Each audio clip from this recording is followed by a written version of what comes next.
There's a chart I saw recently that I can't get out of my head.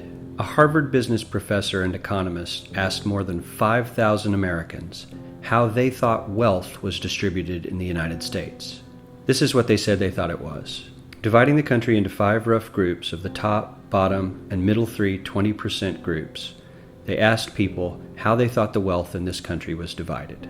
Then he asked them what they thought was the ideal distribution, and 92%, that's at least 9 out of 10 of them, said it should be more like this.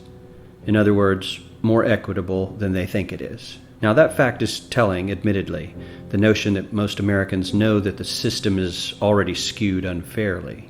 But what's most interesting to me is the reality compared to our perception. The ideal is as far removed from our perception of reality as the actual distribution is from what we think exists in this country. So ignore the ideal for a moment. Here's what we think it is again. And here is the actual distribution. Shockingly skewed.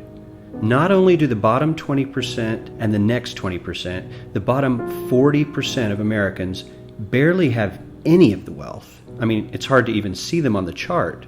But the top 1% has more of the country's wealth than 9 out of 10 Americans believe the entire top 20% should have. Mind-blowing. But let's look at it another way, because I find this chart kind of difficult to wrap my head around.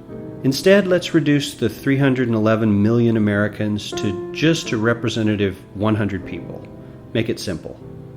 Here they are: teachers, coaches, firefighters, construction workers, engineers, doctors, lawyers, some investment bankers, a CEO, maybe a celebrity or two. Now let's line them up according to their wealth. Poorest people on the left, wealthiest on the right, just a steady row of folks based on their net worth.